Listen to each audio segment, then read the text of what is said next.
Hello and welcome to Full Sim Broadcast Network, here with the Southern Excitement Racing League Next Gen Series at Richmond International Raceway.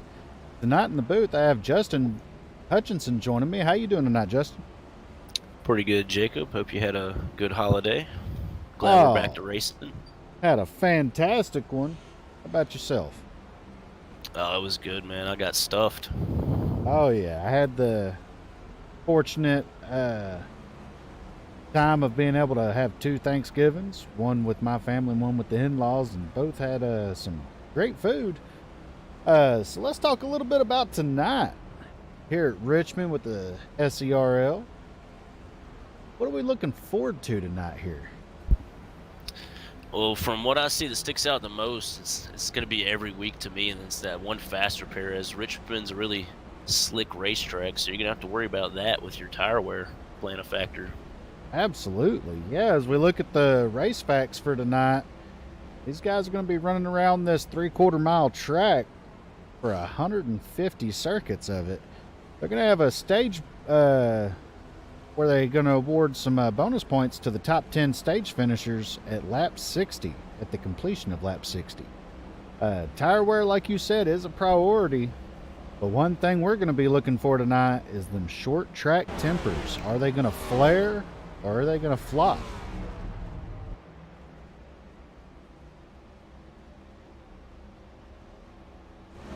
As we've seen at bigger tracks, the tempers get to them a little bit more than what you would think. And here tonight, on this short track that drives like a speedway, we may see them flare out of control a little bit of payback to some, and running some guys harder than they should.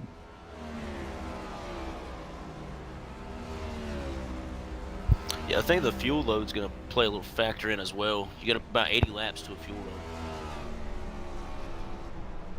Yeah, the fuel run definitely should play a role in it, but my question is, will the tires hold up for an entire fuel run?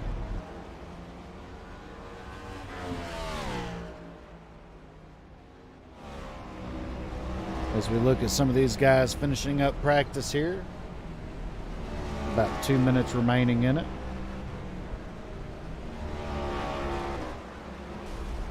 Look at how they stand here in the in practice.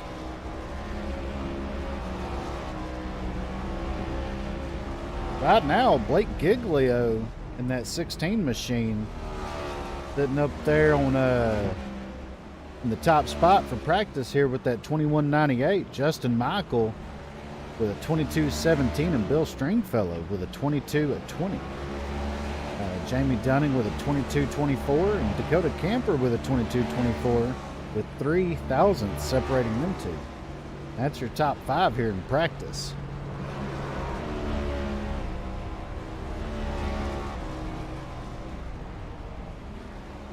We see some of these guys out here just trying to lay a little extra rubber down. So let's recap what happened last week at Vegas. We've seen several cautions come out.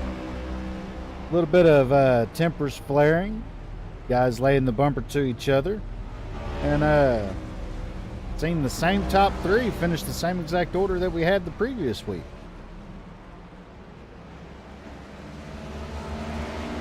Yeah, we're really searching for that 4th driver to knock those 3 off of their podiums this week here in Richmond. Absolutely. Practice now is coming to a end here with about 25 seconds left in it. And these guys will be going out to try to qualify and get on that front row. And once again, I cannot stress how big tires are here at Richmond with these next gen cars. They tend to wear out really fast, have big fall off. Matter of fact, the last time I ran here in these next gen cars, they had about a 4.5 second fall off on a full green flag run. Yeah, I would think about 2/10 per lap. They'd probably fall off after about 5 to 10 laps, definitely. As we see, practice has ended. Waiting for some of these guys to jump on pit road to take their first lap.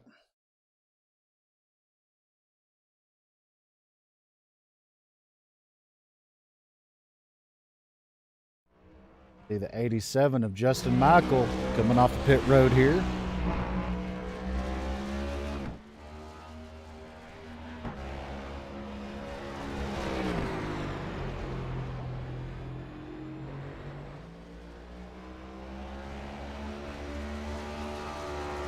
Takes his green flag lap. Oh, as Justin Michael gets loose on corner entry and is going to stuff it into the wall on his opening lap. Follow That's along. not good. Yeah, let's follow along with Mark True in the 73. Yeah, that's going to leave Justin Michael with only one good lap if he's able to get it completed. Yeah, to me it looks like drivers want to really take care of it coming out of turn 4. I know you see that start-finish line and you want to gun it coming out of turn 4, but you just can't do that here at Richmond. You'll definitely turn around. Right now, John McMillan Sr. sitting on pole with a 22.35. We're watching Mark True on his second lap, crossing the line there. Will he better his time? Will not. Take a look at Jonathan Cogswell.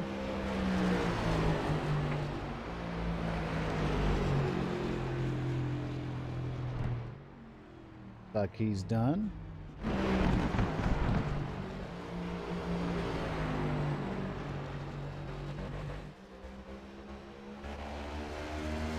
See Dan Storm here going into turn 3. Looks like his second lap. Right now he's P8. Across the line.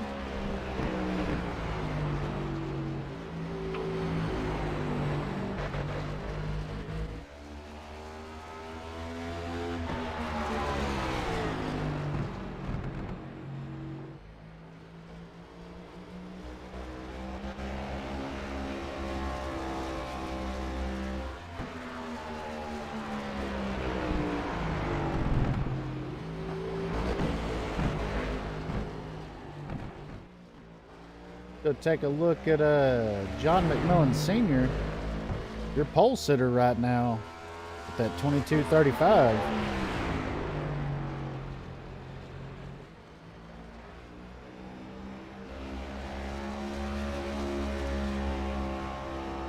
Lucas Hoitzma going to the top spot.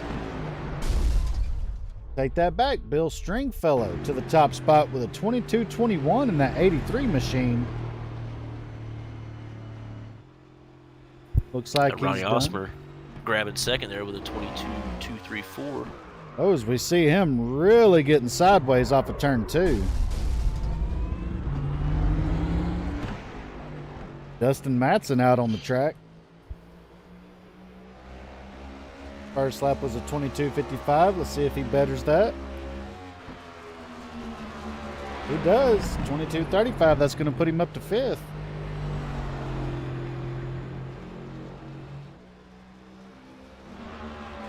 We see the 3 of Dakota Camper on his first green flag lap.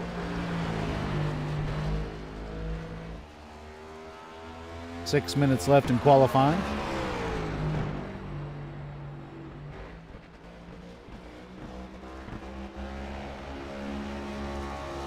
I'm looking at that track temperature as well, 111 degrees right now. That's going to eat up these tires. Yes, it is, and calls for even more slick conditions as Dakota Camper comes around 9th. That looks like he's going to shut it down. Kyle Adcock out here on the track right now 14th as he's going to dive it down to pit road. Looks like he's done.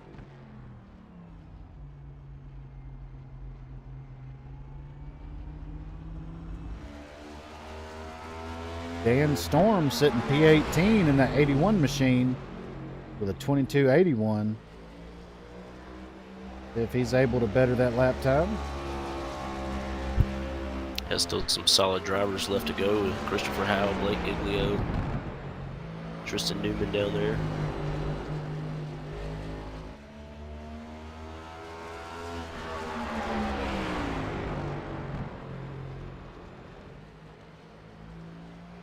Right now, your pole sitter's Bill Stringfellow in the 83 machine, sitting P1 with a 22:21 over Ronnie Osmer in second with a 22:23. Lucas Hoitzma with a 22:29.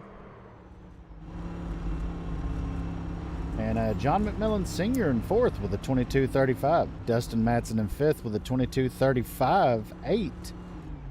5 thousandths of a second outside that fourth spot.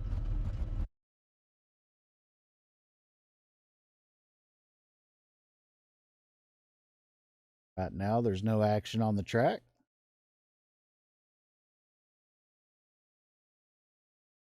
It's going to be surprising to see how Justin Michael works his way back up through the field here after qualifying at 19th.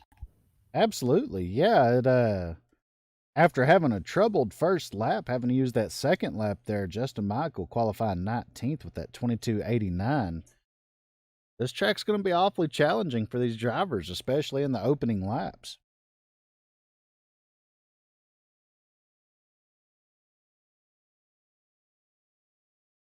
As of right now, we got 5 drivers that have yet to qualify.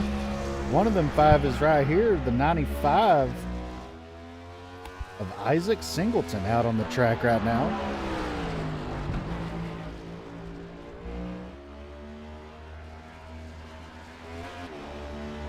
Comes around to take his green flag lap.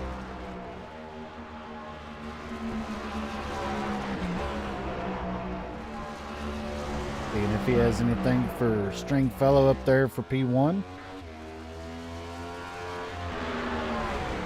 Didn't get off of turn 2 very good. See if he's able to make 3 and 4 a little bit better. Great run off of turn 4.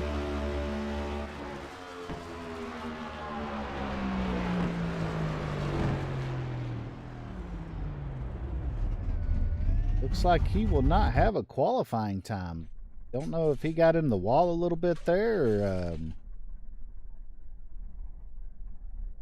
or what, but that did not allow that lap time.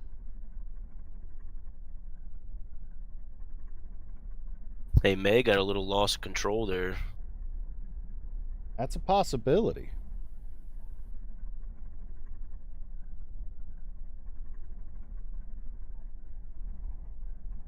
Still a couple drivers yet to go. You got to wonder if the track's going to cool down a little bit for them.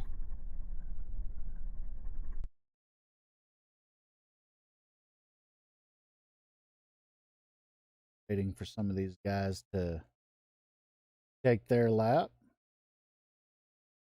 Yet to qualify is Christopher Howell, Tristan Newman, Marshall James Jr., and Blake Giglio.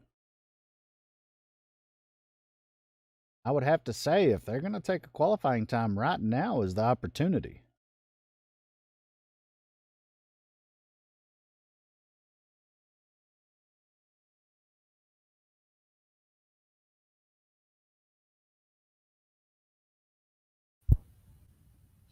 I think these guys might be wanting to start at the back, possibly. That's a Seen some possibility. drivers struggle a little bit in practice, kind of want to keep their distance. There's only one faster pair, so could be a little strategy they're playing. Yeah, as we're coming up on 1 minute left in qualifying, these guys don't have enough time, I don't think, to even get one lap in. Looks like that's going to be the qualifying order that we have now.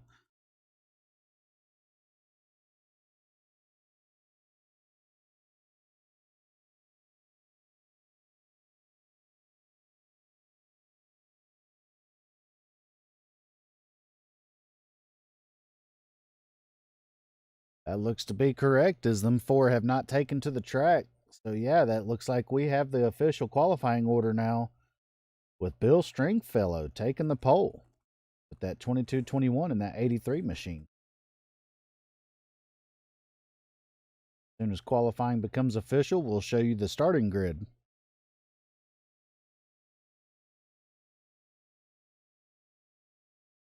Those of you just now tuning in, you're watching the Full Sim Broadcast Network here, showing the Southern Excitement Racing League Next Gen Series here at Richmond Raceway. Qualifying has become official. Let's show you the starting grid.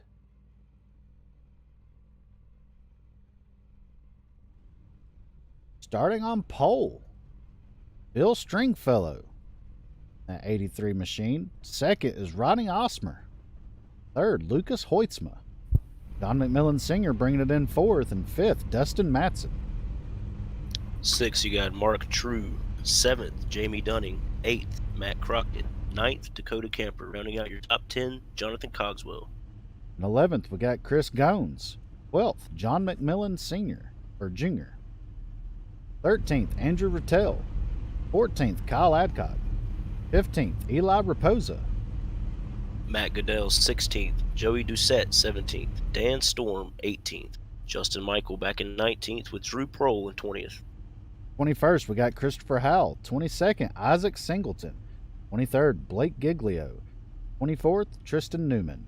Rounding out your field in 25th is Marshall James Jr. That is your official starting lineup here tonight in the Southern Excitement Racing League here at Richmond Raceway. As the field is beginning to grid,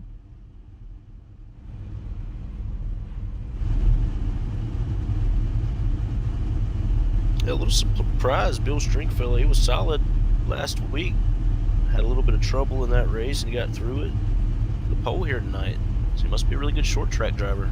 absolutely, yeah, and you wouldn't think Richmond would be that much of a finesse racetrack, but this track really brings out the drivers that are really good at hard braking. Not even just braking, just hard, aggressive braking, getting down, especially into turn 1. Because you want to make sure you rotate the center of 1 and 2 really good, because if not, you're going to be pushing tight out of turn 2 and up into that wall. Yeah, and this track is basically the completely opposite of the ones we've ran so far this season. It's going to be a test for all these drivers. As the field begins to roll now,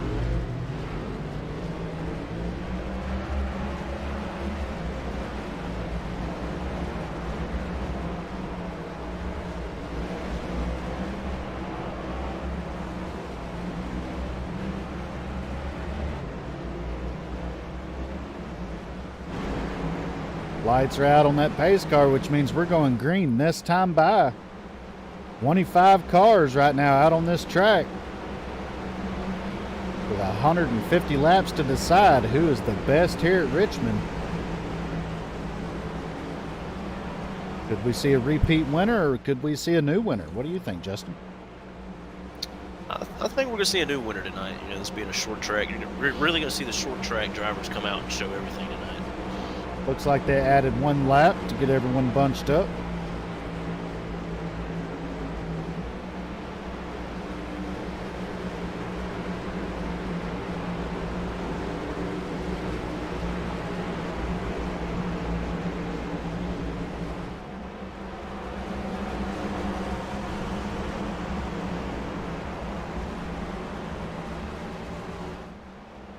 So who's your pick for the race win tonight, Justin? Well, you'd be a fool if you didn't say one of the top 3 that we've seen every week on the podium. I'm going to say Dakota Camper gets it done this week. Okay, I think I'm going to go with that 16 of Blake Giglio. He was fast in practice and he missed the start, but it looks like he will be getting going here shortly. As we are green out here at Richmond Raceway, Bill Stringfellow trying to clear the 55 of Ronnie Osmer into turn 1 as he does. A slight check up there on that restart. It allowed these 3 up front to pull away a little bit. They'll definitely get chased down here by that. Looks like John McMillan Sr. there in 4th. No.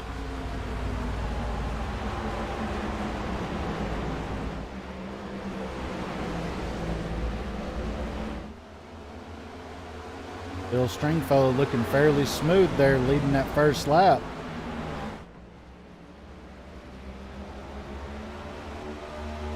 Already stretching out a little bit of a lead there. Really smooth into the corner. Kind of arcing it down in there. We got one around. Oh, almost he saved it. Oh, as we see the 9, Kyle Adcock. Oh, he's hard on the brakes. He couldn't get a hold of it. We stay green.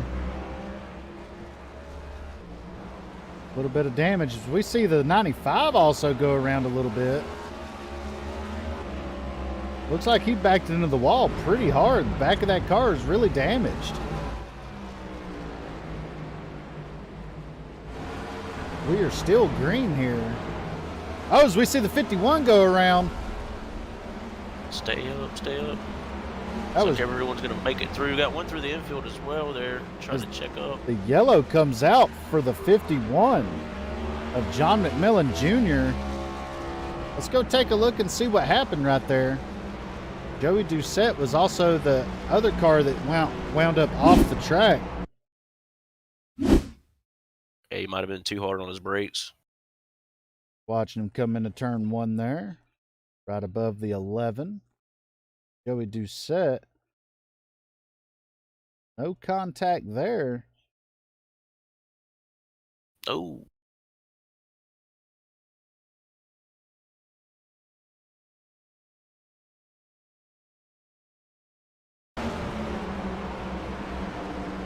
Oh, a little bit of contact, yeah, from the 11 and 3 and 4.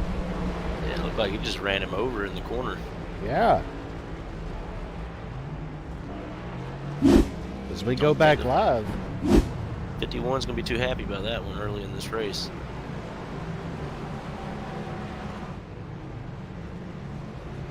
As we have some takers coming down pit road, the 51 and the 95. The 9 of Cal Adcock is on pit road, along with the 88 of Christopher Howell. Dakota Camper in the 3, and Matt Crockett in the 15 are all on pit road. I'm actually surprised by the number of cars that stayed out on this pit stop. You know, you come in top off and have 7 laps more fuel than everyone else. I would think it'd be the right move, but I guess track position is going to be a factor. Yeah, I would have to say fresh tires would have to be golden goose right there. I would have to take fresh tires over anything right here. Even though there's only 7 laps on them, I would have them fresh tires are just going to make leaps and bounds over these old tires right now.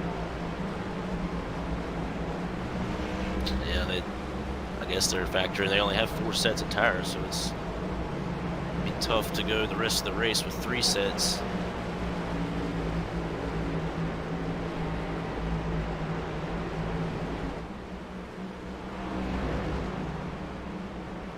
Still looks like the 14 of Tristan Newman, the 1 of Marshall James Jr., and the 16 of Blake Giglio have yet to start the race. Makes you wonder if they had some issues there before grid. Yeah, that is surprising. I would have definitely expected Blake Giglio to race as well as he's been doing so far this season.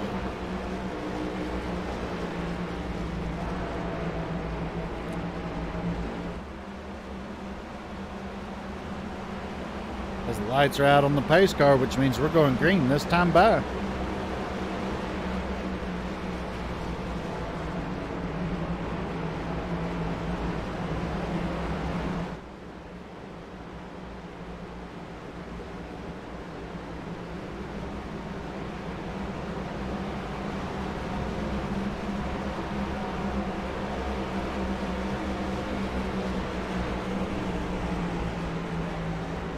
Bill Stringfellow in that 83 car is still your leader. Pace car pulls off. Green flag is out. We are trying again here at Richmond Raceway. Stringfellow with a great jump on the restart. He's going to lead it off into 1. Just outside looking is that 55 of Ronnie Osmer. As he tucks in behind Stringfellow, and now he looks to the inside, enter into V3.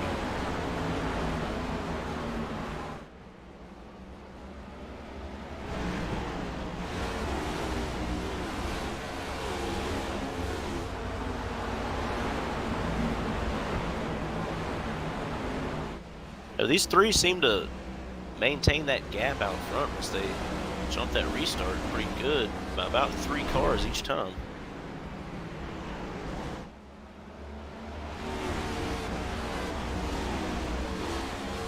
That 87 of Justin Michael is up to 8th place now.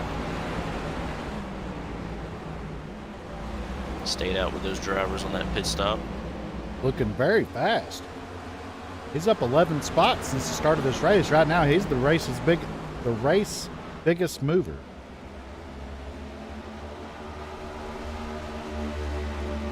Yeah, that track position is definitely going to be a factor, especially for a lot of the people that started at the back. You got Matt Crockett back in 20th, though. He started, I'm sure he started in 8th place. He's down 12 spots, but he's looking for them extra tires and fuel. As we see the 95 out of frame right there, get a little loose on corner exit of 2. Sticks it in the wall with the right side of that car. We're still green.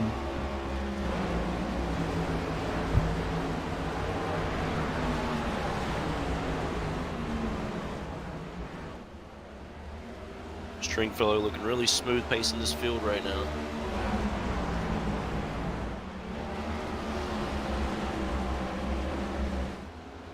That's what's going to win you a race out here at Richmond, is being smooth in the corners. This is one track you definitely have to race the track and not the drivers.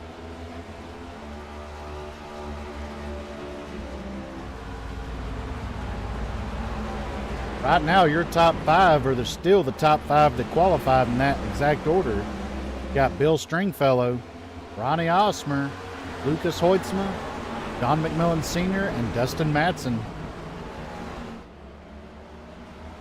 So it looks single file for the most part throughout the field. There's a little battle for 12th right here with Dakota Camper and Eli Raposa. Been going at it for a few laps. Dakota Camper, after that pit stop that he had right there, he's looking really fast. You can see the newer tires already showing their face compared to the 7-lap older tires.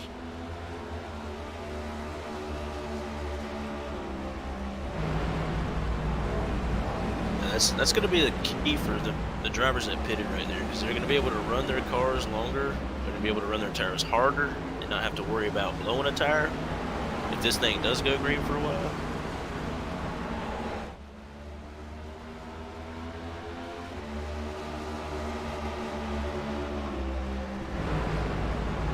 That is one thing to worry about, though, is blowing out a tire here. Especially these guys with newer tires. They're going to feel like Superman being able to make all these passes, which means they're going to run that car just that much harder. And the next thing you know, their tires are gone. That's Dustin Matson trying to make a pass for 4th. John McMillan Sr. doesn't look like he can quite clear him.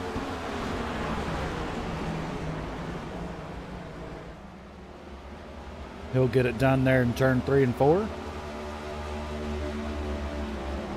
There's that 87 of Justin Michael creeping in the picture now, looking for top 5 this early in the race. Let's ride along with Justin Michael in that 87 machine and see how he's navigating things.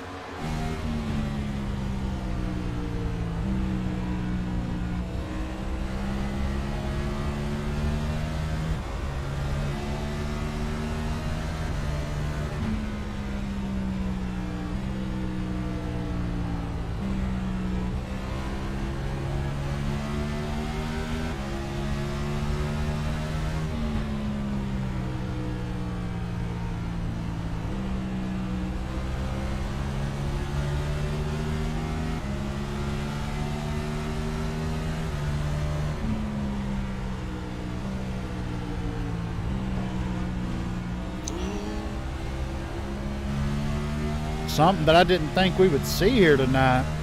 Justin Michael is downshifting all the way to 3rd gear in these corners.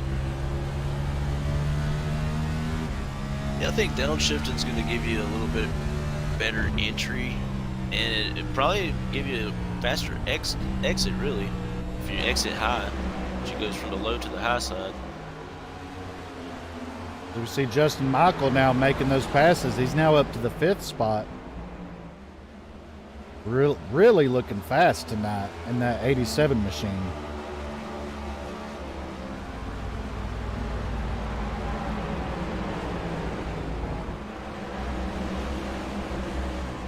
Dustin Matson's done pulled up onto these front 3 leaders here. So he tries to battle his way into a podium position.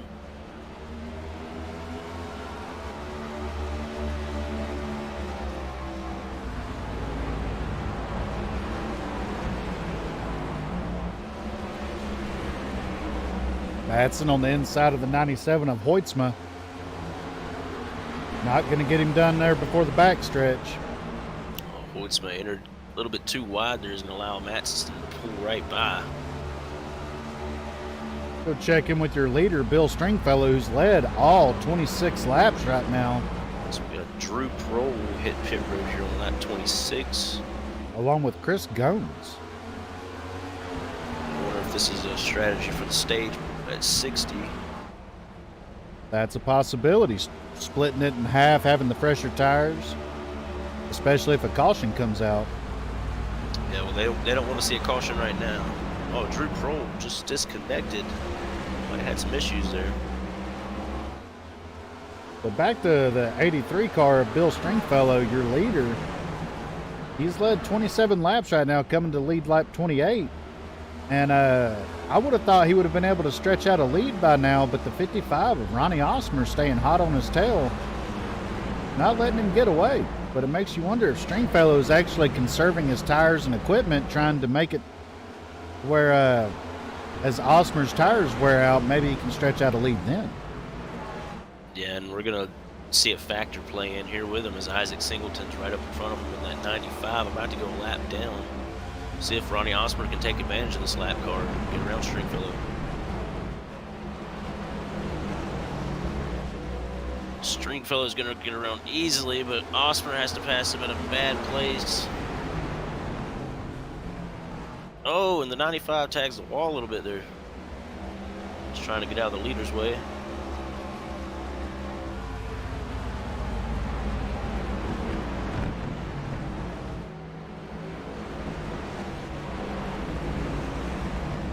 Don't look now that Justin Michael is up to the 4th spot now, passing Lucas Hoytsma and Jamie. Took the words right out of my mouth.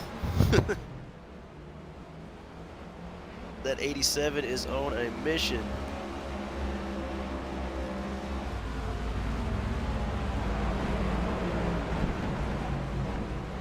I'm really surprised neither one of us picked Bill Stringfellow to win this race. He's completely dominated from this point so far. Yeah, as we talked about it, now he's opening up a little bit of a lead, almost a half a second.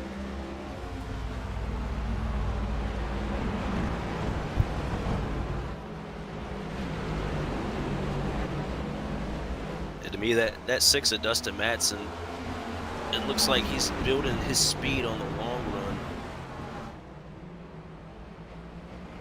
I'm sure he's going to come into play a factor here at the end of this race.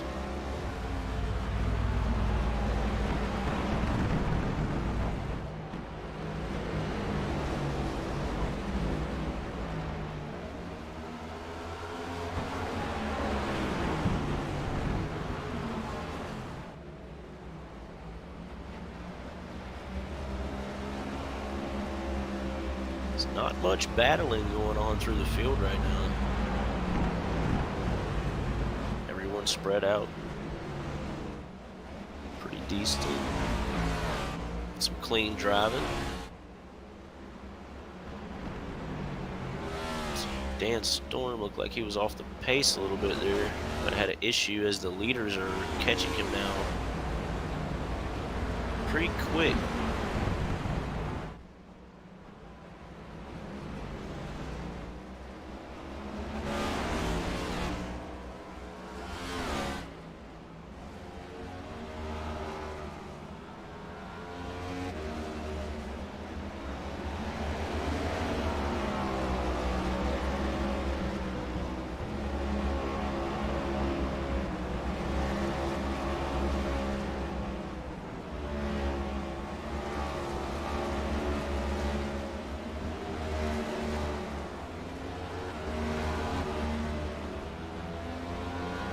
The only driver that I see that pitted early was Christopher Howell.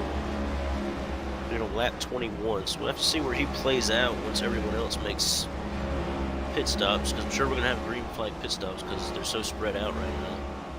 Yeah, and what we were talking about a while ago about the 87 maybe using up his tires, trying to get up to the front. He has now fallen off. He's still in the 4th spot, but he's lost over a second and a half to the leader in the past 5 laps. So it makes you wonder, how bad are his tires gone to be losing that much time to Bill Stringfellow? Yeah, and I'm looking at the leaderboard. It looks like the last 4 laps, he's really lost about 3/10 on his average a lap. So he's probably fighting that wheel right now because the tires are gone. Absolutely. They have now caught up to Dan Storm, that lap car I mentioned just a little while ago that had a problem, it looked like, out of the corner. See if these leaders can get by without an issue. Oh, that's going to cost Stringfellow some time right there, as Osmer's able to get by him a lot quicker. Osmer's going to make a run on the outside here in turn 1. He's not going to get it to stick like that. Stringfellow just does a great job of rotating the apex. Oh, as Osmer goes to the inside in turn 3. Stringfellow, though, just so silky smooth through the corners, it's hard for Osmer to make a move.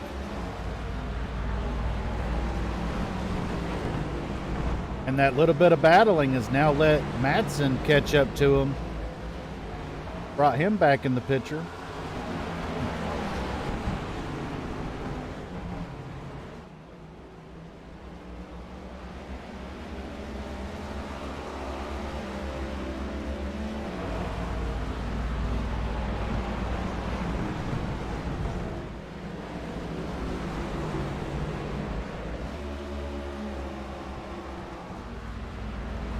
As we just seen on the timing tower, John McMillan Sr. able to get around Mark True for that 9th spot. Justin Michaels losing more positions back here to 6th now to Lucas Hoytsma. Jamie Dunning both get by.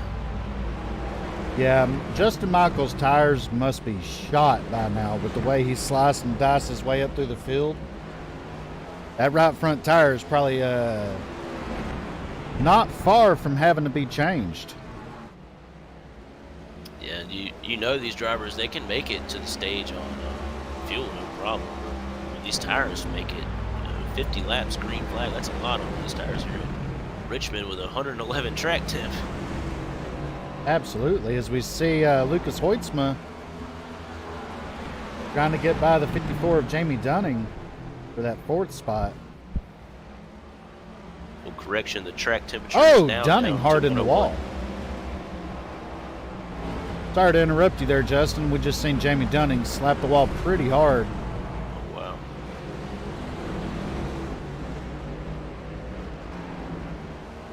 Still able to keep it there in 5th. It's a great job by Dunning to hold on to that.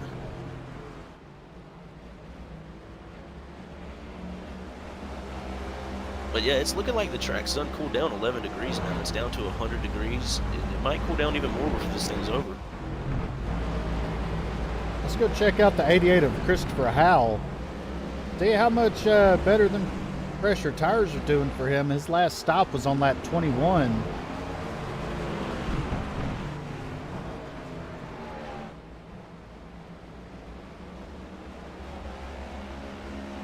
He's kind of out there by himself at the moment.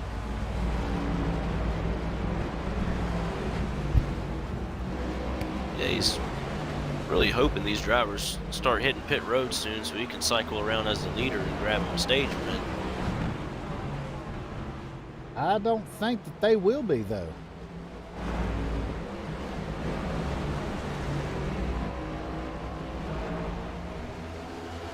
Yeah, if I was Stringfellow, I'd just keep driving. He's been so smooth the entire race. Get you pit when other people start pitting. Good to go. Yeah, as we come up to 10 laps remaining, or 11 laps remaining in the stage.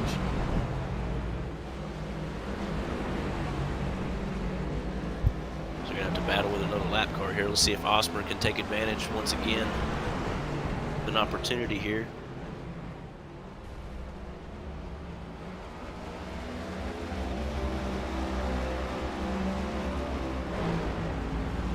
Stringfellow going to catch Adcock there in the right spot of the track. That's going to allow Osmer to close in and get a good run off the right corner. There on the bump. He's got a huge run. Wow.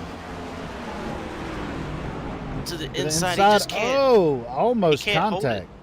He cannot hold it like Stringfellow can on that bottom. Another great run down the front stretch here. He's got to hold it on that bottom. Cannot do it. Gonna get another good run here. He's gonna hold him to the door right there. Gonna tuck back in line. He gets such great runs off of the corners, but he just cannot stick it there in the middle of the apex.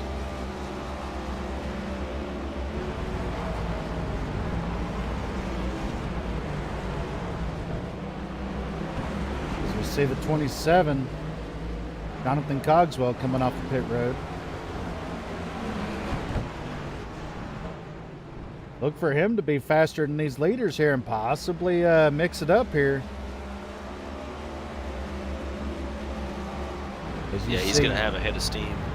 You see Cogswell to the inside of Osmer right there. Question is he going to catch Stringfellow in the wrong part of the track, like right here? Going to force Stringfellow up high. But will it push him up enough for Osmer to get back to his bumper? I really think Cogswell might be in the Gappard seat right now, because he's only one lap down compared to everyone else that made pit stops. He just got his lap back there, so yeah, he's going to be moving his way through the field right here.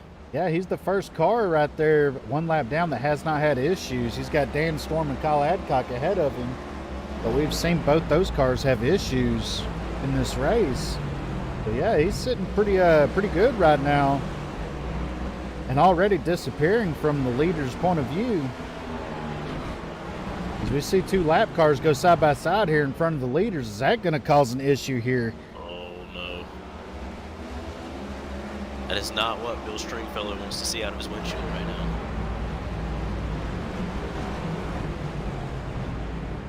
Ronnie Osmer's definitely going to pull up right here, as he got some problems in front of him, and Stringfellow almost gets into the back of a lap car and allows Osmer to take the position. But now Osmer's in the lead to go by these cars. Now Osmer having issues trying to get by. I think Stringfellow's quite happy right now with that lap car. Here we go, Stringfellow back to the inside. Oh, really he about loose. Lost it. Keep it smooth, keep it smooth. You'll catch him down. Right now, your new leaders, the 55 of Ronnie Osmer, already stretched out to almost a half a second lead. So those lap cars almost side by side again, right behind him. Dustin Matson. As we have 2 laps remaining in this stage. Now Matson stuck behind these 2 lap cars. White flag is out for the stage. See if Stringfellow can make a run on him. This was Stringfellow's stage to win, and the lap cars cost him. As he's back to the bumper of Osmer. Will he have enough to be able to get by for the stage win here? Stringfellow, it's a drag race. Osmer's going to win that stage. Your finishing order for that stage is going to be Osmer, Stringfellow, Matson, Camper, Hoytsma, Michael, Dunning, Andrew Rattel, Goodall, and Joey Doucette is your top 10 in that order.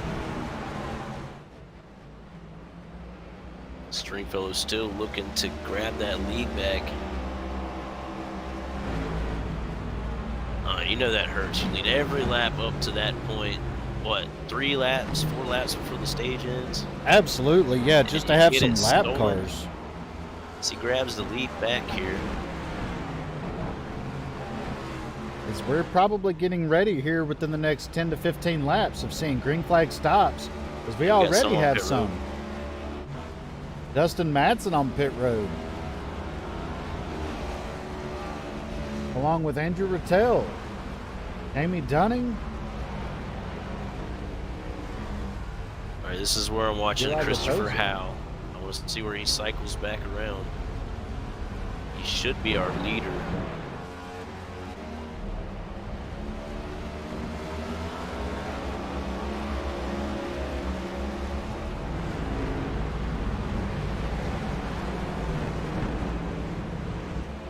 Christopher Howell making Jonathan some jumps.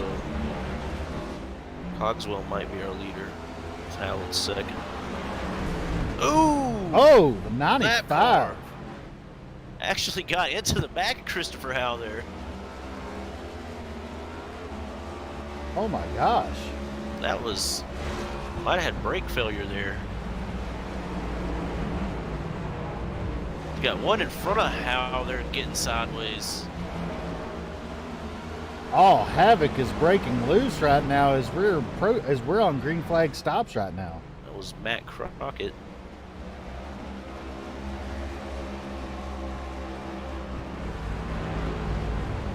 Stringfellow and Osmer yet to make a pit stop. Yeah, I believe Cogswell is actually in the catbird seat right now. He was able to race his way back to one lap down, which is going to put him in a good spot. Follow along with Cogswell as the green flag stops start to cycle out. Stringfellow now is able to open up almost a 1 second lead over Osmer. As Justin Michael goes by to unlap himself.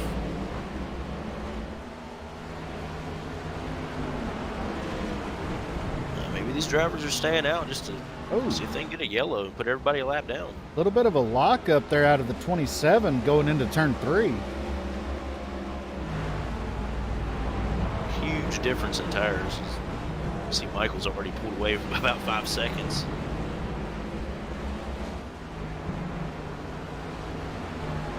Osmer's on pit lane.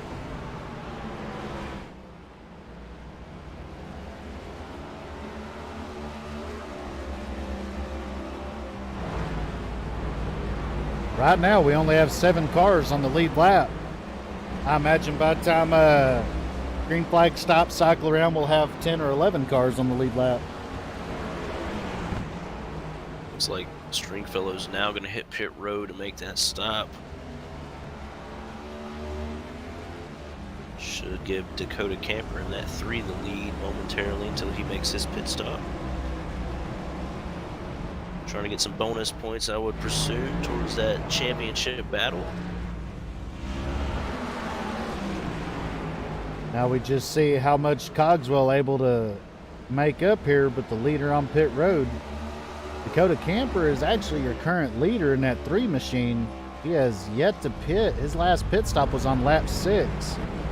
Yes, Cogswell's now out of turn 2 and Stringfellow is still on pit road.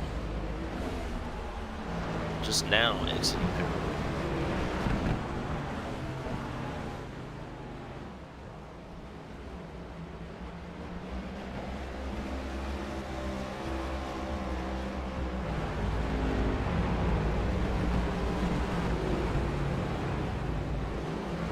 We see the 32 there going low and around Dakota Camper, get one of his laps back.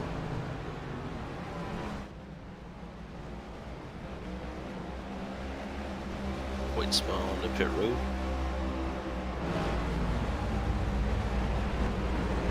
Looks like that's going to leave Camper, McMillan Jr., Matt Goodell, I think Joey Doucette as the only to have not made a stop. I believe you're correct on that. Yeah, Matt Goodell has yet to make a stop. The 3 and 51 both had a stop on lap 6. Matson made a stop on lap 62 and Cogswell on lap 50. So actually by the time this cycles around, Dustin Matson will be your leader. That's really surprising. He's all the way back up to 3rd and he pitted on lap 62. He short pitted all these guys. That's what he did. That's what he did. That's what he did. Yes, he did. Awesome pit strategy by the people in that 6 camp.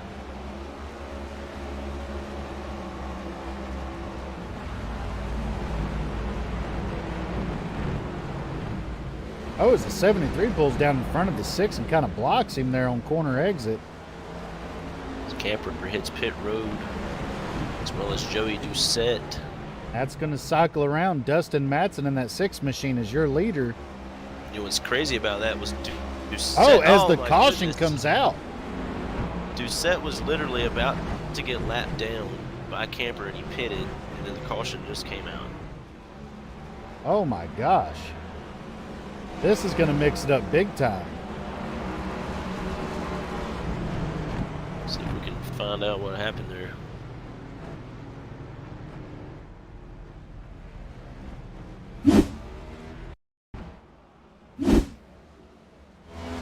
As we're following along with the 9 of Kyle Adcock as he enters turn 1 here. Looks like he was loose entering the corner. Drifts it all the way through, and then he turns it back up onto the track. Oh my gosh. Michael got clipped. Oh, wow. Justin Michael barely making it through Hard that. hit there by Dan Storm. Let's- Dan's had a rough night. Let's go ride with Justin Michael on that.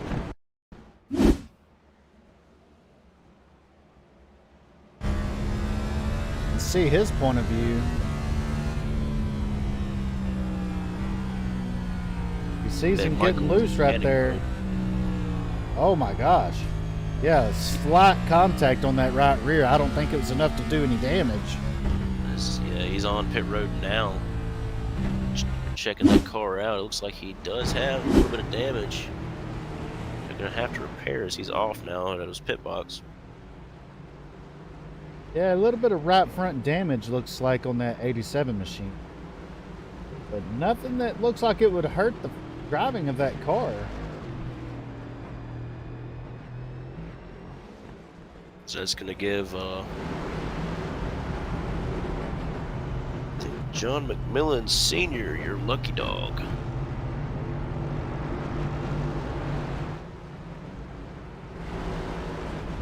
It's gonna be interesting to see who's gonna pit again here.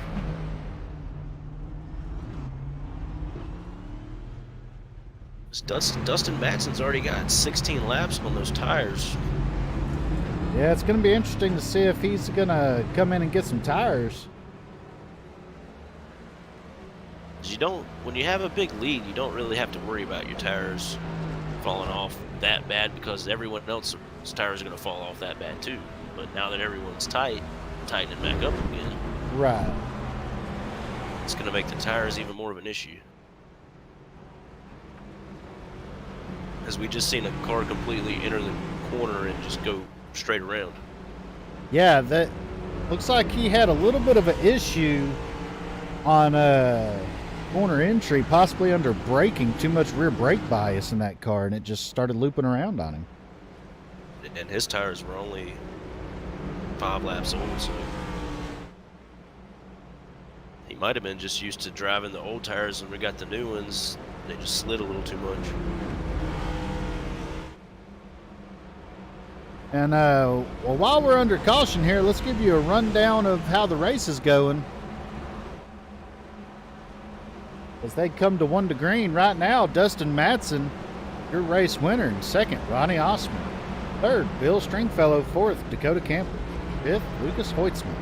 Sixth is Jonathan Cogswell. Matt Goodell in seventh. Eighth, Justin Michael. Ninth, John McMillan Jr. 10th, Mark True. 11th is Matt Crockett. 12th, John McMillan Sr. Andrew Ruttell in 13th.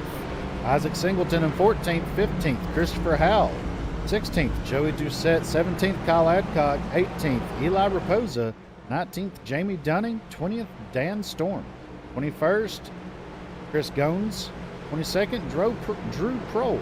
23rd, Tristan Newman. 24th, Blake Giglio. And rounding out the field, Marshall James Jr. in 25th.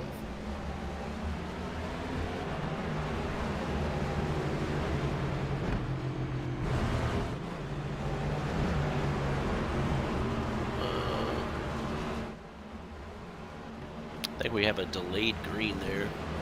That's what it appears to be. It's a little odd though. The pace car just took off down pit road, and They might have delayed the green after the pace car had already made the turn on pit road. that's weird. I've never seen that before.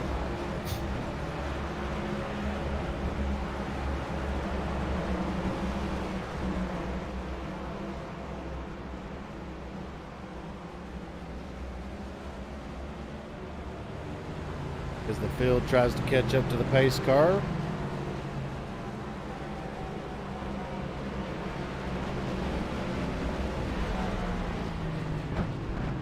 Did it finally come back out? Yes. Oh no, things are... Pace car's right there in turn 1 with a whole slew of lap cars that are there waiting slow for the field to go by. Yeah, I'm thinking iRacing just had a bug issue with the caution there. That's a possibility. It still shows Isaac Singleton up there, and there's some lap cars mixed in with the leaders. We'll get this all sorted out here in a moment. As the pace car dives back in, Green flag is green out. flag is out. Yeah. Wow. A little bit of an issue with iRacing, we're guessing. As the caution comes back out, I guess they're going to try to re-rack them and get this start official the way it should be. Yeah, they might have had to let it start and then throw a yellow.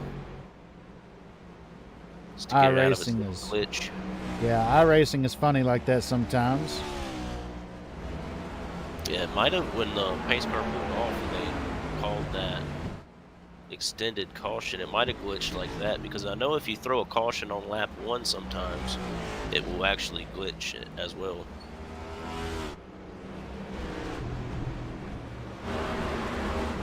As we've completed 84 laps in tonight's race, it's getting more and more tense out there as these guys are going to start fighting for position even harder, try to get that W and bring home that checkered flag at the end of the night.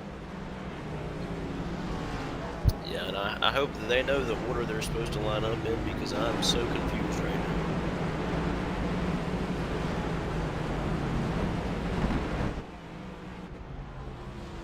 I'm only showing 9 on the lead lap. Yes, that would be correct.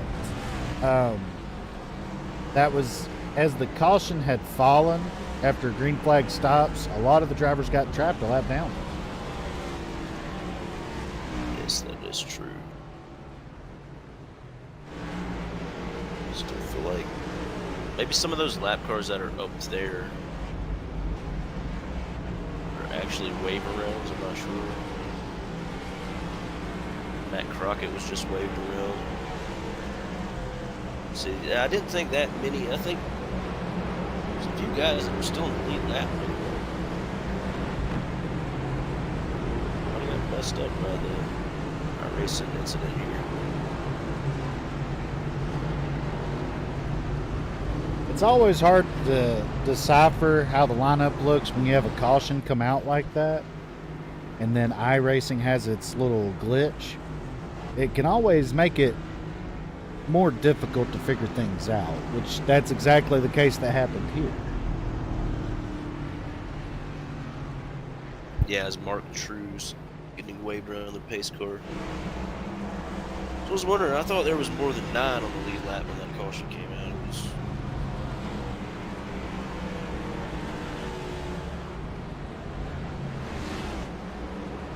But the one thing about this league is these admins are on top of things, and they normally get things straightened out fairly quick. And they're pretty fair about everything all the decisions they make. Yeah, they're doing a good job right now of just that, getting this thing sorted out and lined back up the way it's supposed to be. We're just, what about 13, 14 laps over halfway, so there's still a good chunk of this thing left. Absolutely, yeah. We're not done seeing pit stops either. These guys, they're going to be screaming for tires by the time that checkered flag tries to fly. And my question to you is, Justin, is do you think we're done seeing cautions out here for accidents? Well, I really thought as the track temperature got cooler, you would see less of these cars actually sliding around, and I think we've seen a little bit more of it. The track temperature is now down to 93 from 111, so it's getting cooler out there, and maybe it's just playing tricks on these drivers and how they've been having to drive this thing. Absolutely, yeah. Maybe they're just trying to push a little harder, knowing that they have a little bit more grip out of that track temp That's what's causing these guys to get even more out there on the edge.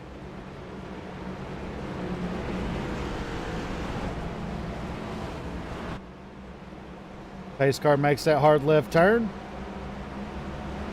Green flag is back out. Dustin Matson leads him to the green flag here on lap 90 out of 150 here tonight.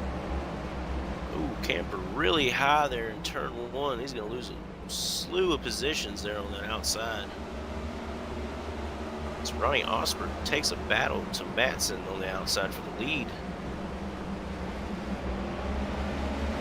Osmer has the run off the high side. He's going to lead that lap. Don't let now. There's Bill Stringfellow also on that high side trying to follow Ronnie Osmer around Dustin Matson there. Oh, as Osmer gets sideways off of turn 2. I think Stringfellow checked up when he saw that a little bit there. He's going to allow Hoytsma to the outside. And this is somewhere Stringfellow hasn't been all day. This is the furthest back he's been. He doesn't have clean air anymore. Yeah, that's going to be interesting to see how he's able to navigate that and maybe be able to overcome it as we see him clear the 97 of Hoytsma. Hoytsma barely gets it back down to the bottom. Looks to the inside of Stringfellow. So there's Justin Michael right there in Hoytsma's rear view mirror. Oh, Ooh. a little bit of contact maybe right there between the 97 and 83.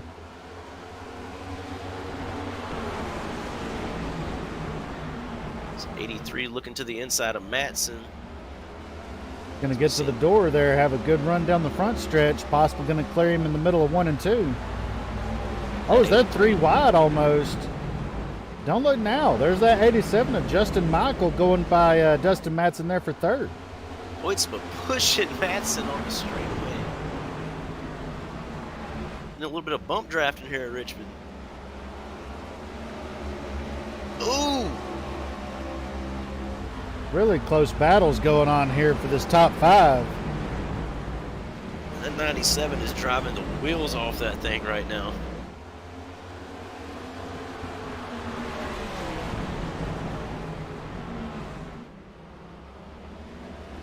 Ronnie Osmer able to open up almost a 0.6 of a second gap over the second place car, Bill Stringfellow.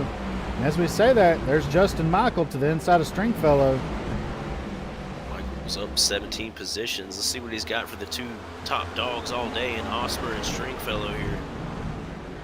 As we kind of saw last run, Michael eat them tires up early in that run. We'll see if that plays a factor as well. Oh, Stringfellow gets in the wall. Didn't hit it too hard, but it was enough to kill the momentum of that car, and that's going to allow Hoytsma to the inside of him. I'll just give it a little bit more aerodynamics. It's all right, Bill.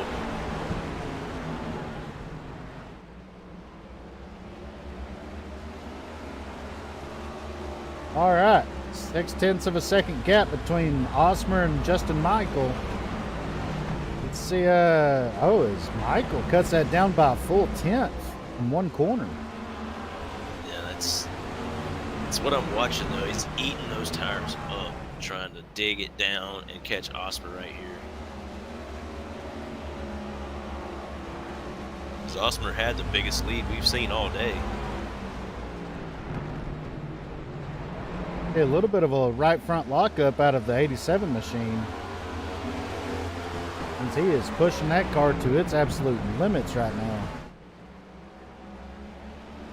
Hungry to lead a lap.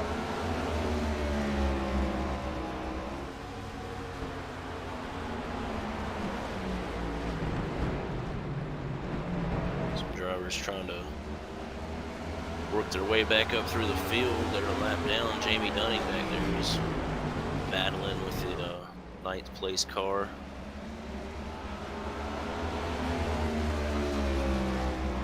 So Eli Raposa back there a little bit further, trying to work his way back up there and catch some leaders and unlap himself. As we see the 83 of Stringfellow and the 97 of Hoytsma battling it out hard for 3rd place here.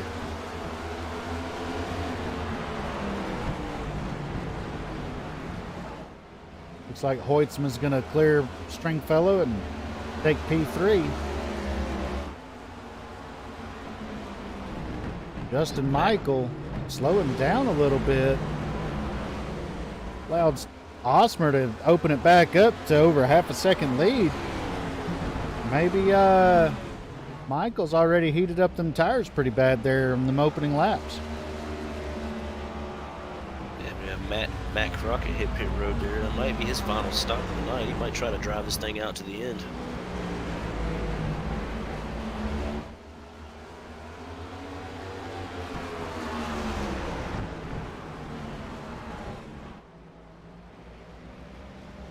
It's amazing if tires are that big of a factor, you know, after just really, 12 laps on them now. You gain a lot of time, and then you start losing a lot of time. You got to ask yourself, what am I doing wrong? Yeah. Where can I enter the corner? Where do I need to be smoother at? As we got the lap time history pulled up here of the previous 5 laps, going to keep updating as they complete laps here. At lap 104, Osmer was 4/100ths faster than Michael. We'll keep this graphic up for a few laps just to keep you updated on the lap time difference between the top 2 drivers.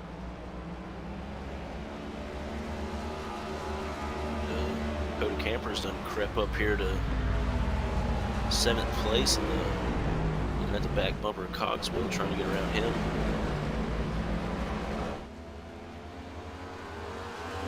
Chasing these 2 leaders of Osmer and Michael. That last time by, Michael was 4/100ths faster than Osmer. Let's see what it is this lap. He lost 3/100ths that lap. These guys are on pretty fair playing field right now. One will gain 1 lap, and they'll lose it back the next lap. You see Michael try to go high into the corner there. It's going to cost him a little bit more time. Just trying to find a different line, maybe. Yeah, almost a full 2/10 slower that lap for Michael than Osmer.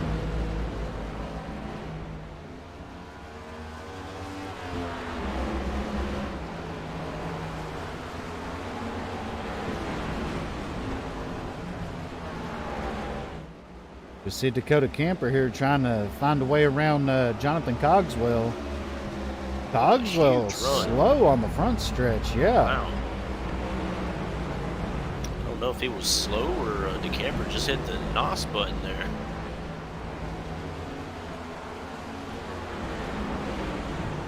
So it's time to go. It's time to go. Absolutely.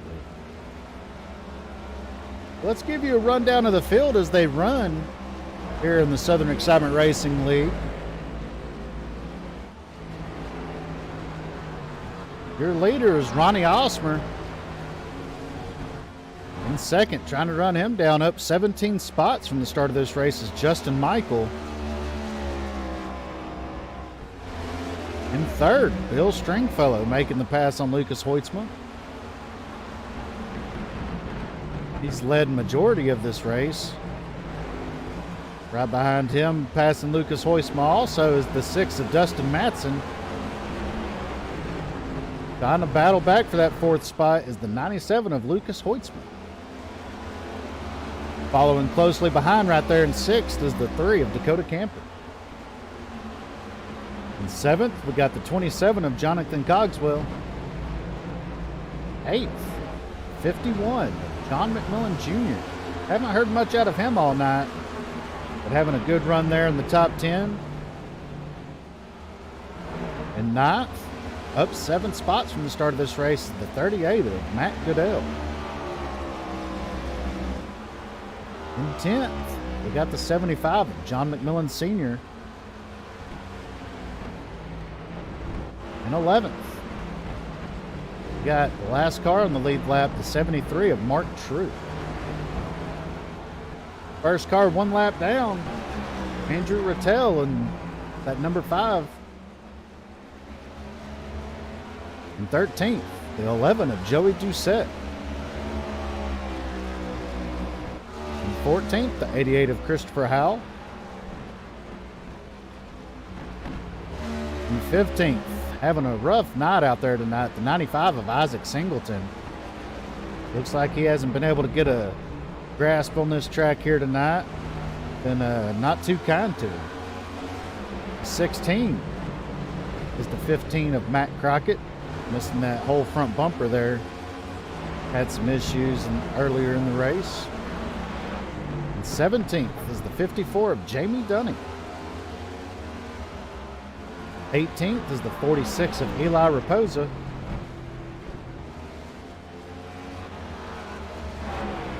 And 19th is the 9 of Kyle Adcock. And 20th, not having a very good night out there, the 81 of Dan Storm, having a rough go of it.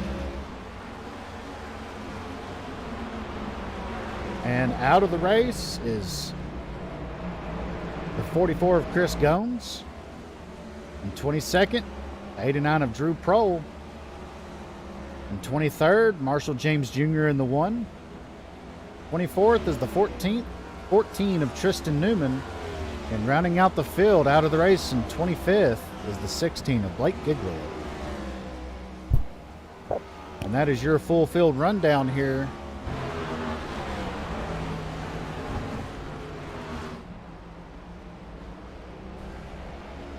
Yeah, you talked about John McMillan Jr. a little bit there in that 51.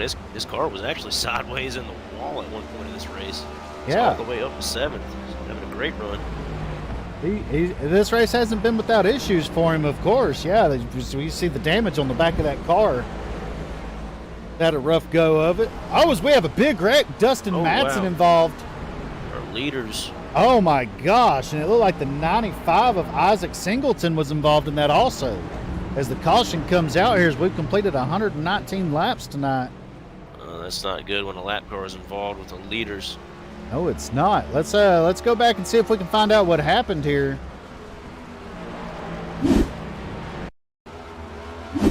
We see Isaac Singleton here in the 95. Got the 83 of Bill Stringfellow going low underneath him. Isaac staying up high, trying to stay out of the way. Oh, it looks like he slapped the wall and he come down a little bit and took Dustin Madsen with him. Yeah, that's really unfortunate there. The 95 was trying to stay out of the way. Let's go back and take another angle of that.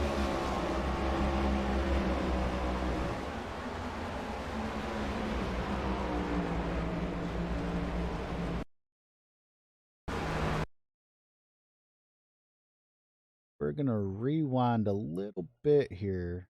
Barely. As we see the 95 of Singleton up there up against the wall, trying to stay out of the way of the leaders, and that wall kind of jets out right there. Oh my gosh, yeah, that puts him down just far enough where Madsen really had nowhere to go. He was running his line, not expecting the 95 to be jetting out from the wall like that. Tough break for the 6 of Madsen, who was looking really good here towards the end of this race. Go back live. Ronnie Osmer is still your leader here tonight. I bet Madsen's fuming right now. I don't think it's over for him yet, though. And I say cautions breed caution. So absolutely, we're lap 122 and 150, and it's going to tighten it up, and these drivers are going to be driving even harder now. So let's take a look at the last lap that these drivers have pitted. Looks like your top 11 have pitted on lap 120, which is this caution. Andrew Rattel on 121. Got a few lap cars there. Lap 74, lap 70. Crockett, lap 100. That caution really killed Crockett right there. Yes, it did. And but it looks like the top 11, all the lead lap cars pitted under that caution, so they're all on level playing field now with fresh tires and fuel. We're going to see how this is going to go. Looks like by the time we go back green, we'll have 25 laps remaining in this race. And it looks like Christopher Howell, Joey Doucette, Matt Crockett, Jamie Lee Dunning, and Cal Adcock stayed out there. They're going to get wave rounds here, so that's going to put Crockett back on the lead lap. Don't look for Crockett to be competitive, though, as that the front of his car is gone. involved in an earlier incident. The car is not going to be handling or have the speed required to be competitive, but he will be back on the lead lap, looking to capitalize on other people's issues possibly.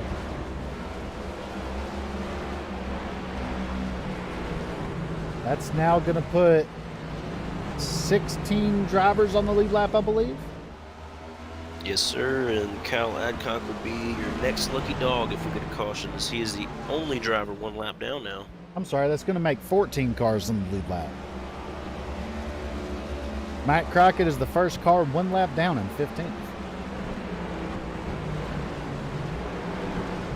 As we got these drivers doubled up here, lights are out on the pace car. We're getting ready to go back green here at Richmond. The intensity building here tonight. Osmer, Michael on the front row. Osmer with a great restart there.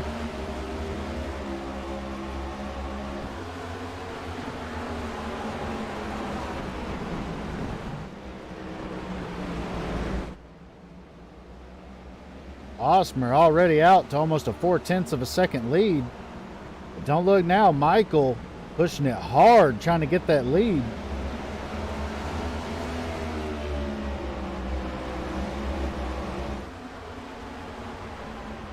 And correct me if I'm wrong, but Michael, his tires normally lasted him about 20 laps, pushing really, really hard. So look for him to be real aggressive here to try to get up to that point spot. It's Hoytsma to the inside of Justin Michael. Yeah, that 97, he's been real aggressive the last, I'd say, about 30 laps. He's held his ground up there in that top 3, and he's looking for more. Oh, as we see a car sideways. The 51, John McMillan Jr. There's a caution, comes back out here. I feel like the broadcaster's curse got him. Yeah, that's a tough break for the 51 of John McMillan Jr. Let's go back and see what happened there. We've seen him sideways. You see the 51 right there. That's John McMillan Jr. with the 3 of Dakota Camper right behind him. Just looks like a little bit too much rear brake bias getting into the corner, and it got loose. And it just stayed loose. Oh, Matson got into him again. Oh my gosh, Matson with a tough break right there. You know Matson just uses fast repair as well, so that is terrible for Matson. Absolutely, yeah. So let's go back and ride with Dustin Matson on that. Trying to get a look at his damage. These next gen cars are a little stronger than the Gen 6. We're riding along with Dustin Matson. We're going to see the extent of the hit that he got. And it looked like the 51 had it gathered up. Oh, yeah, right on the right front fender. In the same spot that Matson was involved in that other incident.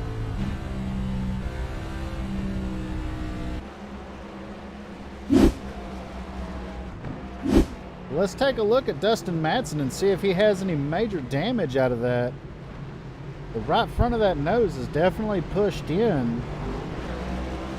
But I don't think that's going to cause that car to handle any worse. It's minimal damage for the contact that was made. Yeah, I mean, there's still 20 laps to go. I would be sure there'd be another caution if I were Matson. I'd come in and check it out. Absolutely. That hood looks pretty crinkled. Yeah, there's no harm in it. I mean, you're already back there in 7th. Might as well take the lick and just drop it down to 15th. There's only 15 on the lead lap. Get some fresh tires, fix a little bit of damage, and know that you're good to go to the end.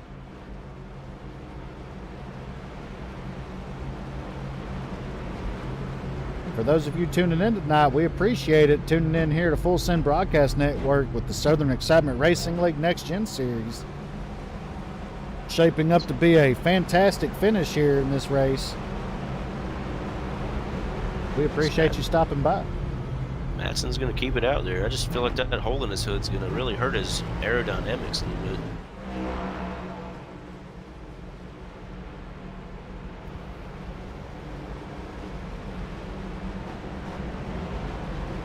That caution right there allowed Matt Crockett to get his 1 lap back, so now that makes 15 cars on the lead lap. Jamie Dunning is now the first car 2 laps down. Well, I say that little hole in Matson's hood's going to hurt his aerodynamics, but if you look behind him, Mark True and 8, he doesn't even have a hood, so... Yeah, that's the one thing about Richmond. It's not very aerodynamic dependent. I mean, it does help, but you can get around here with a roughed up car and be pretty competitive.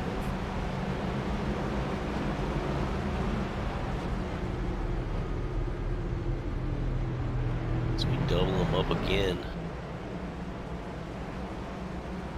Be about 27 laps to go when we go green.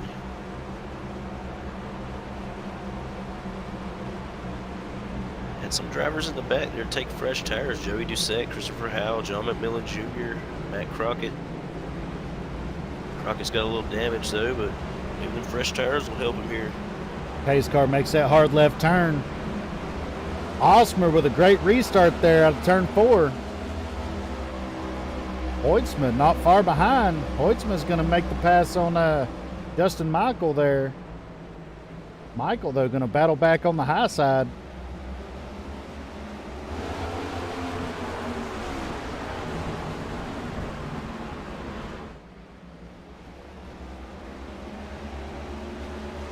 Right now, Ronnie Osmer with a great start out leading the field, showing tons of speed late in this race. Yeah, after Ronnie got past Bill Stringfellow earlier, he's been lights out. Stayed up front the whole time, every restart, got a great jump. He's really hoping those 2 behind him start battling and they can allow him to pull away. Absolutely.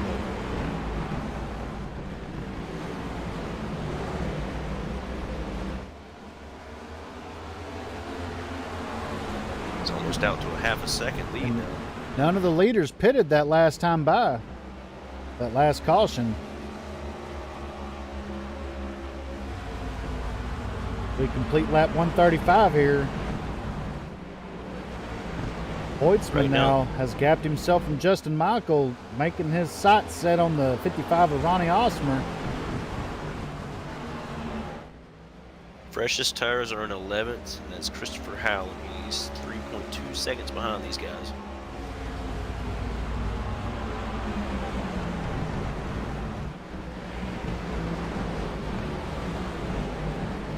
There you see Dustin Matson back there in the 6th spot behind Dakota Kemper.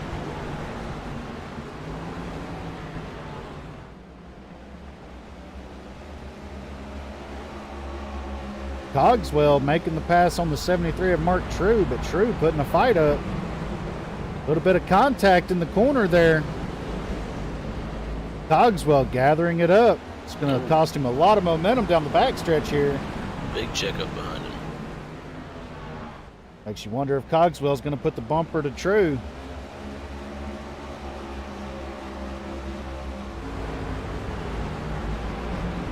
He's missing a hood. If you take his bumper off, the car is going to be lighter, so I wouldn't do that.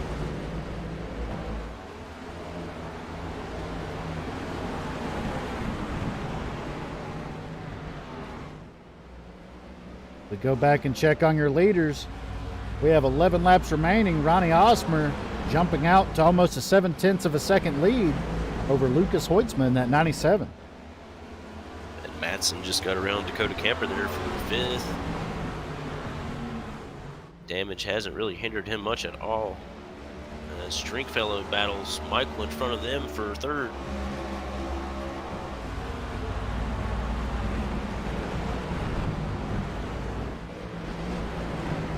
I'm pulling for Bill Stringfellow right now, man. Well, as we are approaching 9 laps to go in this race, Stringfellow trying to clear Justin Michael, and he does right there on corner exit, going to come up in front of the 87. He did great early on. It'd be a shame to see him not in the podium.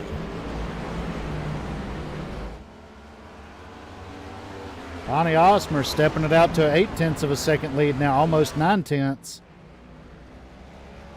Osmer trying to set it on cruise control here for the final 8 laps.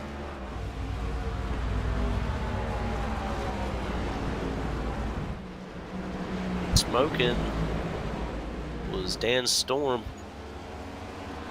Gets back up to speed. A rough night there for Dan in that 81. Ronnie Osmer not looking for a caution flag right now. Oh, we got a bump. Matthew Goodell gets into the back of... No, Cogswell gets into the back of Goodell. Like,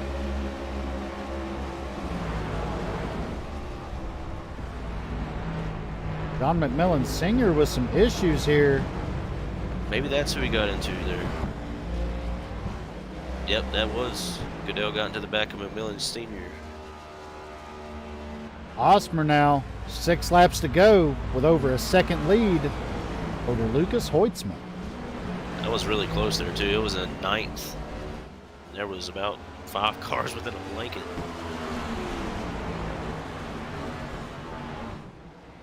So you know Ronnie Osmer does not want to see a yellow flag right now, as he's done stretched it out to over a second lead. Absolutely, yeah. Osmer on cruise control at the moment. 5 laps to go in tonight's race here in the Southern Excitement Racing League Next Gen Series.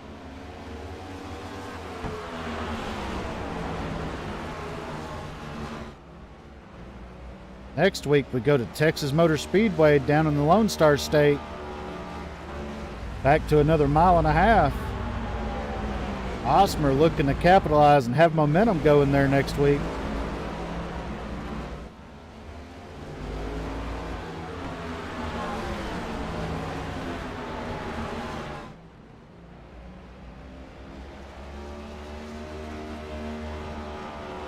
Three laps to go in tonight's race.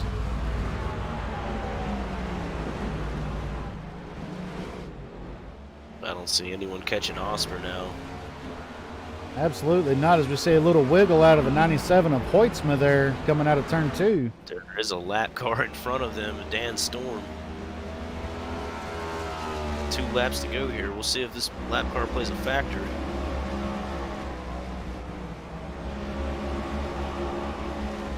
So Osmer's really catching him.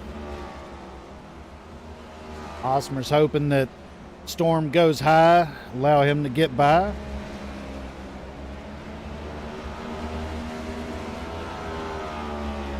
Lap to go. White flag is out for Ronnie Osmer. Less than a lap to go for the 55 to get his first win of the season here. One more time through turns 3 and 4. Onto the straightaway. Ronnie Osmer in the 55 is your winner tonight here in the Southern Excitement Racing League Next Gen Series. After putting on a fantastic performance here in the second half of this race after getting by Bill Stringfellow. Osmer, Hoitzman second, Stringfellow in third, Michael in fourth, Camper in fifth. Fantastic race here tonight. These guys were able to hold on to their cars and not get loose coming out of the corners as much as what we had seen in practice. By the end of the race, they had a good handle on it. Yeah, once Ronnie Osmer got by Bill Stringfellow, there was no looking back for him. He completely dominated from that point in the race, and now he gets to do a bunch of donuts in front of these fans and go out there and blow his motor up if he wants to.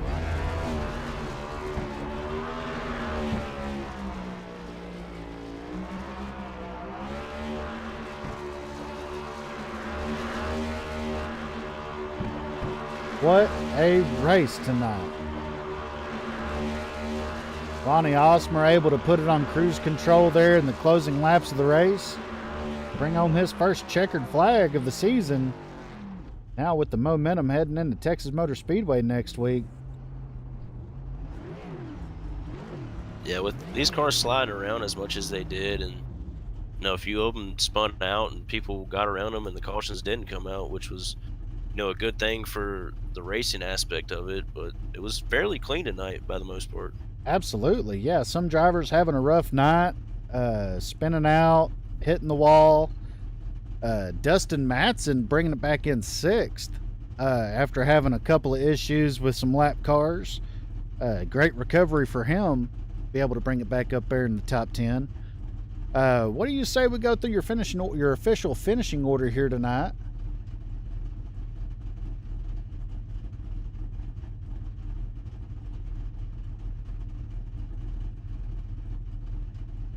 Your race winner, the 55, Ronnie Osmer, bringing home his first checkered flag of the season.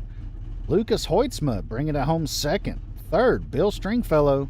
Fourth, Justin Michael. And Dakota Camper bringing it in fifth. Dustin Maston bringing it home sixth with Mark True in seventh. Jonathan Cogswell coming home eighth. Christopher Howell ninth, rounding out your top 10. John McMillan Jr. In 11th, we had Matt Goodell. 12th, Joey Doucette. Matt Crockett in 13th. 14th, Andrew Rattell. 15th, John McMillan Sr. Jamie Dunning in 16th. Kyle Adcock 17th. Dan Storm 18th. 19th, Isaac Singleton. And 20th, Eli Raposa. 21st was Drew Prohl. 22nd, Chris Gomes. 23rd, Blake Giglio. 24th, Tristan Newman. And rounding out your field in 25th was Marshall James Jr. And that is your official finishing order here tonight in the Southern Excitement Racing League Next Gen Series.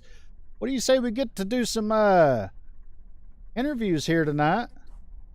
Starting out with our third place finisher. That's going to be Mr. Bill Stringfellow after having a strong first half here tonight. Get Mr. Stringfellow up in there. Hey there, Mr. Stringfellow. You got a copy? Yes, sir. How's it going? Oh, it is going. How about yourself? Pretty good. Wish we could have got back up there to Ronnie, but it was a good race. Yeah, after putting on a great performance in the first half, leading the majority of the laps, I believe. Walk us through how that race went for you.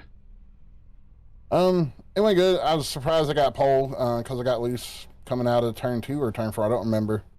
I knew Ronnie was going to be fast. Me and him had a good battle here in the chase for the championship for last season, so I figured me and him would be close. That first run, I figured out a good way to roll the corners and save the tires. A lot of the other guys really burned their right front up, and mine wasn't great, but it was about 30% better. Okay, well, we noticed you had gotten into the wall a little bit there after losing the lead. Did that affect your car any? I don't think so. I think I was just overdriving it really at that point, maybe pushing a little too hard. And it showed on the tire wear when we pitted the next time. I still had pretty good tire wear, but I was hoping it would go green because I knew I was saving tire better than everybody ahead of me. Okay. Well, I'm going to turn it over to Justin here for a couple of questions. Okay. Yeah, you completely dominated the first part of the race there, Bill, and it seemed like once the stage came up there, the lap car has kind of got in your way a little bit, and you lost the stage win you pretty much rightfully deserved leading that whole point up to that. Can you talk about that a little bit? Yeah, I caught them at a bad time. They were battling for position, and when I came off the corner, one of them was there, and I got a little loose, and Ronnie took advantage of it, which I figured he would, and I almost got him back. I knew I had better tires than him at that point because I wasn't really pushing. I thought that I was burning my tires up because he was just maintaining a gap, but then I started gaining on him, and once he got ahead, I was easily able to roll the corner better than him. So I thought I could get him back, but I'll take a second in the stage after that. I haven't had the best stage result so far this season, so. Yeah, you did a great job. It looked like you could really roll that bottom on the early on in the run there, which was allowing you to maintain that lead for the while you did. And how do you feel going next week to Texas? I'm to be honest, I'm not a huge fan of these cars at the 1.5 miles. I mean, it just drives like a super speedway. I've only ran like 10 laps ever at Texas in them, so we'll have to see. I know Las Vegas didn't go good for me. That was a frustrating race. We'll see. Yeah, well, congrats on the third place finish there. I believe it's your first podium of the season. Looking forward to seeing you next week over there at Texas Motor Speedway, and we'll catch you next week. All right, hope to talk to you guys then. All right, thank you.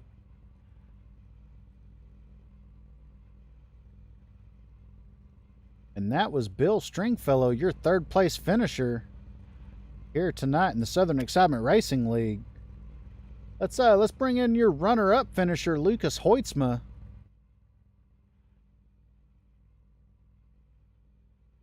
Hey there, Lucas Hoitzma. You got a copy? Gotcha. Hey, man, congrats on the runner-up finish tonight. Walk us through how that race went for you. You know, long green flag runs on these cars, not something you get very often. Felt good. It was a blast running out there. I didn't expect it to be too fun. I almost didn't make the race. I'm glad I did. Didn't put down one practice lap, so I was real scared starting up there in the second row, but it worked out. I was able to hold on to that for a while. Then we got those pit stops, rolled through, came out about fifth. I was very lucky considering I pit and then the yellow came out. But I was struggling with tire wear all night. Seemed like everybody else had way better tire management than I did, but overall, just couldn't catch Ronnie. But I think I had speed if it came down to the right circumstances, maybe a green, white, checkered. But overall, great race by Ronnie, good win to him, and it was fun. Yeah, it looked like you had a lot of speed there, especially towards the end. Did you worry about burning up your tires too much or anything like that? Yeah, I tried to save at the beginning, coming off that yellow, about 15 to go, and I just saved for too long, didn't have enough left, couldn't even get near him, and then I had those guys coming up behind me, I had to get on it. All right, well, I'm gonna turn it over to Justin for a couple of questions. Yeah, we seen you after that one of those pit stops there. I think you came out fifth or around in there, and you were driving it like you stole it, and you're driving the wheels off that thing. Was it you just trying to get as much momentum as you could there at the end, and get as close as you can, or you just trying to find the right line there? Yeah, I was trying all over the racetrack. I was trying high entry, low entry, everything, but these cars are loose off of entry here, which I really like. I like a loose car like that, and yeah, I was sending it trying to catch up to Ronnie. Well, looking forward to next week. We're going to Texas Motor Speedway. You looking forward to going there out in the Lone Star State?